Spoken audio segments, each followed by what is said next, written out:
Alors, lors de l'atelier ce matin qui était consacré aux pratiques organisationnelles et transitions numériques, dans le cadre de Transfonum, on a notamment donc évoqué toutes les thématiques liées à la transition numérique. Alors généralement, donc je représente le pôle formation, je suis directrice du développement.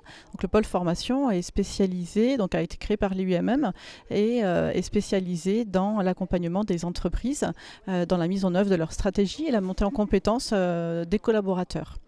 Dans le cadre de la transition numérique, on a pris le parti de partir plutôt des leviers de performance, parce que finalement, quand on échange avec les dirigeants, alors ils ne savent pas toujours quoi mettre vraiment derrière la transition numérique.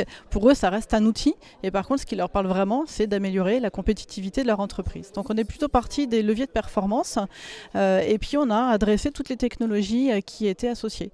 Donc pour synthétiser les quelques leviers, on est parti des leviers des relations clients, donc en quoi la transition numérique permet d'accélérer et d'améliorer les relations clients. Donc on a notamment parlé de tout ce qui est réalité virtuelle, de tuto 3D.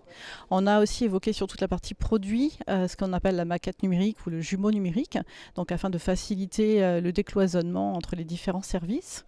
On a également évoqué tout ce qui était performance de l'atelier, donc en quoi la réalité augmentée, réalité virtuelle, et puis tous les outils de collaboration permettaient d'améliorer la performance de l'atelier, et notamment aussi tout ce qui était pilotage de ligne. Voilà, de plus en plus, on équipe le pilotage de ligne pour non seulement être plus efficace, pour pouvoir faire de la supervision active, mais aussi pour faire évoluer les compétences des opérateurs. Donc on part d'opérateurs à pilotes de ligne, où on leur donne vraiment les moyens d'avoir de l'information en temps réel sur ce qui se passe dans leur ligne et de pouvoir être acteur de la ligne.